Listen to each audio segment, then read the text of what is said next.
was cross. "Why should Henry have a new shape?" he grumbled. "A shape good enough for me is good enough for him. He goes gallivanting off, leaving us to do his work, and comes back saying how happy he feels. It's disgraceful. And there's another thing. Henry whistles too much. No respectable engine ever whistles loudly at stations. It isn't wrong, but we just don't do it." Poor Henry didn't feel happy anymore. "Never mind," whispered Percy. "I'm glad you're home again. I like your whistling." "Goodbye, Henry," called Gordon. "We're glad to have you with us again, but remember what I said." Later, Henry stopped at Edward's station. "Hello, Henry," said Edward. "You look splendid. I was pleased to hear your happy whistle yesterday." "Thank you, Edward," smiled Henry. "Shh. Can you hear something?"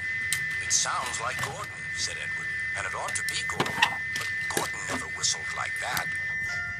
He came rushing down the hill at a tremendous rate. He didn't look at Henry, and he didn't look at Edward.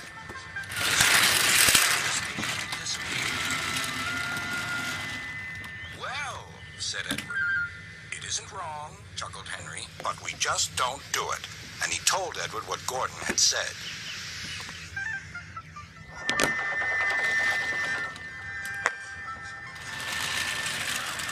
Screeched along the lawn.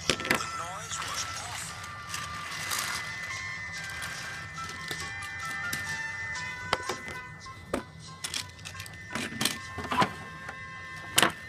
At the station, everyone covered their ears. Sir Topham Hatt covered his ears too. "Take it easy," and stop that noise. Gordon puffed sadly away, but he wouldn't stop whistling until two fidders climbed up and knocked his whistle valve in place. That night, Gordon slumped into the shed. It was empty. "It isn't wrong," murmured Henry to no one in particular, "but we just don't do it." He mentioned whistles. Next morning, Henry was enjoying himself enormously. "I feel so well. I feel so well," he sang. "Tickety-tock, tickety-tock," hummed his coaches. Then he saw some boys on a bridge. "Beep, beep. Oh!" He called.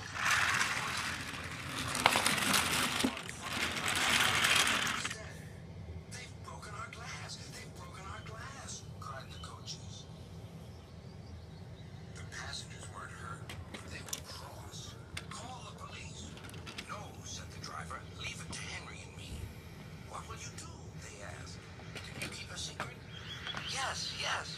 "Well then," said the driver, "Henry is going to sneeze at those boys."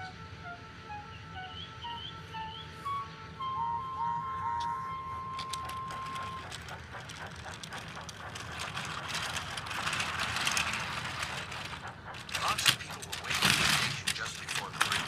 They wanted to see what would happen. "Henry has plenty of ashes," said the driver. "Please keep all windows shut till we've passed the bridge. Henry's as excited as we are, aren't you, old fellow?"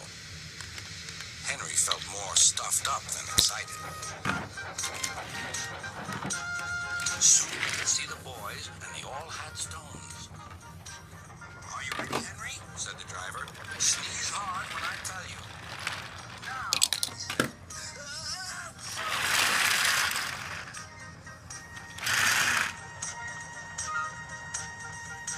"Well done." Henry went home, hoping that next time he saw Gordon and the boys, they would have learned not to be so mean.